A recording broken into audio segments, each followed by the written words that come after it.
Hi, my name's Mark Brewerton. I'm player coach of the Austin Rugby Football Club, and today we're going to go through some of the origins, scoring and tactics involved in playing rugby. The game originated in the early 1900s in England when a fellow called William Webb Ellis was playing a game of soccer and decided to pick up the ball and run with it, thus creating a whole new culture of sporting events throughout the world, which the Commonwealth has pretty much spread throughout the world. Today we're going to go through some of the aspects of the game, playing it, scoring, pretty much all tactics and things involved in the game. Our first step is basically explaining scoring. When you score a try, which means you've placed the ball on the ground over the try line, that is worth 5 points, which is then followed by a conversion where the ball has to go between the uprights of a post over here to my left. Once the ball dissects that, that is worth 2 points.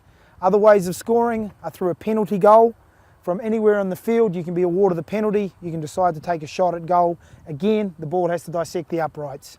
And the third form of scoring is a drop goal, where a person on the run from anywhere in the field again can take a drop goal where the ball is dropped onto the foot and kicked through the posts again.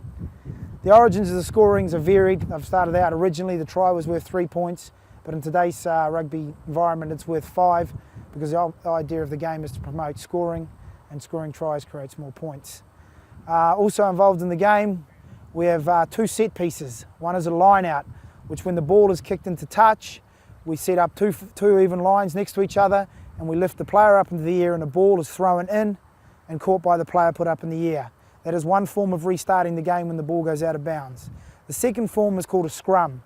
Scrum is basically 8 forwards from each side coming down in the front row and coming together. The ball is placed down the middle of the tunnel and then hooked back, and then the ball is in play. Unlike American football, you cannot pass the ball forward in rugby.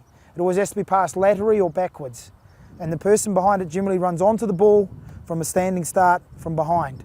The field, again kicking, which we talked about, which leads to the line out, a lot of the time is used for field position.